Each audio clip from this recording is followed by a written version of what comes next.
పల్నాడు జిల్లా వినుకొండ ప్రభుత్వ ఆసుపత్రిలో సిబ్బంది నిర్లక్ష్యంగా వ్యవహరిస్తున్నారు. రోగులకు అందాల్సిన ఉచిత మందులను వృధాగా పడేసి ప్రభుత్వ సొమ్మును వృధా చేస్తున్నారు. దవాఖానలో ఏ మూలన చూసినా మందులే దర్శనమిస్తున్నాయి. కనీసం వాటిని తీసి పక్కన పెట్టకుండానే ఆసుపత్రి పునర్నిర్మాణ పనులు చేపడుతుండడంపై రోగులు ఆగ్రహం వ్యక్తం చేస్తూ ఉన్నారు. ఇటీవల ఈపూరు పిహెచ్సిని ప్రభుత్వ చీఫ్ విప్ జీవి ఆంజనేయులు ఆకస్మికంగా తనిఖీ చేసి వైద్యులు వైద్య సిబ్బంది తీరును ఖండించిన పరిస్థితి మారడం లేదు. రోగులకు మందులు ఇవ్వకుండా వృధాగా పడవేయడంపై హెచ్చరించిన తీరు మార్చుకోవడం లేదని పేషెంట్స్ ఫైర్ అవుతున్నారు.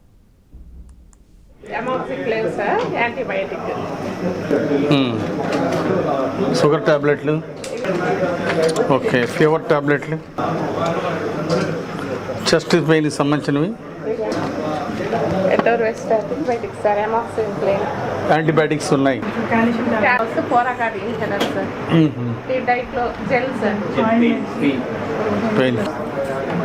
ఏంటి సిరప్, ఎందుకు ఇవ్వట్లేదు మందులు? నాకు ప్రత్యక్షంగా పేషెంట్లు చెప్పారు మందులున్నా ఇవ్వట్లేదని. నెక్స్ట్ చాలా సీరియస్ యాక్షన్ తీసుకుంటాం. చంద్రబాబు గారు ఈ మందులన్నీ మీకు అందుబాటులో ఉంచింది దేనికి? హెల్త్ మినిస్టర్ గారు మీకు ఎంత సపోర్ట్ ఇస్తుంటే మీరు ఎందుకు చేయలేకపోతున్నారు? ఎక్కడ లోటుపాటు జరుగుతుందో మీరు చెక్ చేయండి. It's not good on your part. Private వాళ్ళు బాగు చేయడానికి ఉన్నారా మీరు? ఇన్ని మందులు ఉన్నాయి, ప్రతి మందులు ఉన్నాయి, ఇక్కడ యాంటీబయాటిక్ ఉన్నాయి, చెస్ట్ పెయిన్ సంబంధించిన ఉన్నాయి, అన్నీ ఉన్నాయి.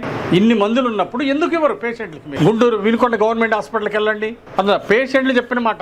ఇంకోసారి ఇలా కంప్లైంట్ వస్తే మాత్రం ఊరుకోను. మన ప్రభుత్వం పేదలకు సేవలు అందించాలని ఈరోజు మందులన్నీ మీకు అందుబాటులో ఉంచాం. వాళ్ళకి ప్రాపర్గా మందులు ఇవ్వండి, ఎలా వాడాలో చెప్పండి. నాకు 350 నుండి 400 ఓపీకి వెళ్ళాలండి.